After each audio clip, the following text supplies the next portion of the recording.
Tara, gawa tayo ng ulam na pwede rin pang merienda. Sa bowl mayroon na akong tubig, lagyan ko ng toyo, asukal, lagyan ko na rin ng asin at paminta. Maglagay rin ako ng siling labuyo, optional kung ayaw mo na maanghang, pwede naman hindi ka maglagay.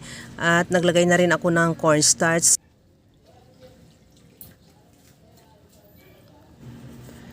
Maglagay muna ako ng mantika sa kaldero at igisa ko na yung sibuyas. Isunod ko na rin ilagay yung bawang. Siguraduhin mo lang maluto mo yung sibuyas at bawang ng mabuti para hindi madali mapanis yung ating sauce. Ilagay ko na rin yung sauce mixture natin. Tuloy lang ang paghalo para hindi mamuo yung cornstarch dyan na nilagay natin. At maglagay na rin ako ng suka. Kagaya ng bumubula-bula na sa gilid niya, pwede na yan. At kaganito na ang lapot niya. Patayin na natin yung apoy kaya habang lumalamig yan, lumalapot pa yan. At isit aside muna natin. At pagkatapos yan, mayroon ako dito 1/4 kilo na pork lumo. Gamitan ko na lang ng food processor para mas maliit o talagang magiling natin na mabuti yung karne. Kung wala ka naman ng ganito, pwede mo naman gamitan ng kutsilyo, tadtadarin mo lang, talagang maliliit. At timplahan ko na ng asin at paminta, maglagay din ako ng liquid seasoning at isang pirasong itlog.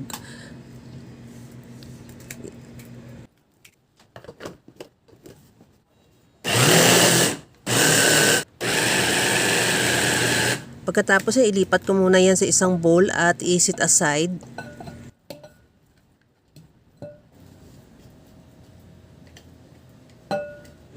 Ganun na rin ang gawin ko sa carrots. Ilagay ko rin sa food processor at yung sibuyas at bawang hanggang sa magiling lang ng maliliit. At pagkatapos ilipat na natin yan dun sa ating bowl na may karni.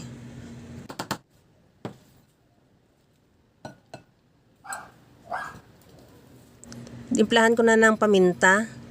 Lagyan ko rin ng patis at yung spring onion. Maglagay na ako ng harina at cornstarch.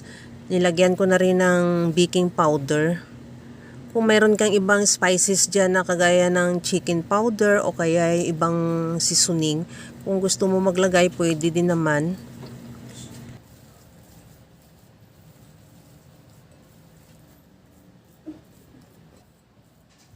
Pagka ganito na yung mixture natin, itakpan ko muna ng cling wrap at ilagay ko muna sa ref ng mga siguro 1 hour or 2 hours para mag-set lang.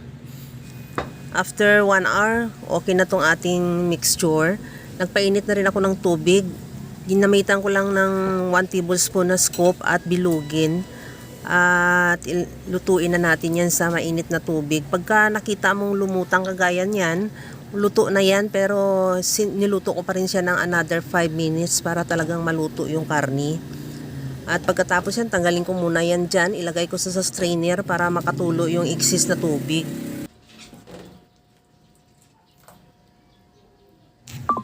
Magprito na tayo. Naglagay na ako ng mantika sa kawali. Painitin lang yan at ilagay ko na rin yung ating bula-bula or meatballs.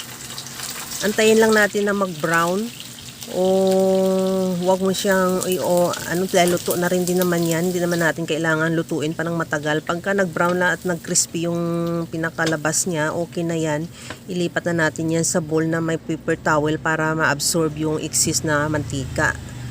Pagkatapos yan, bago natin isi-serve, gamitan ko siya ng barbecue stick kung mayroon ka, pwede naman kung wala. At ready to serve na yung ating napakasarap na ulam na pwede rin pang merienda. Hanggang sa muli mga kalasa, thank you for watching. Bye-bye! Sarap.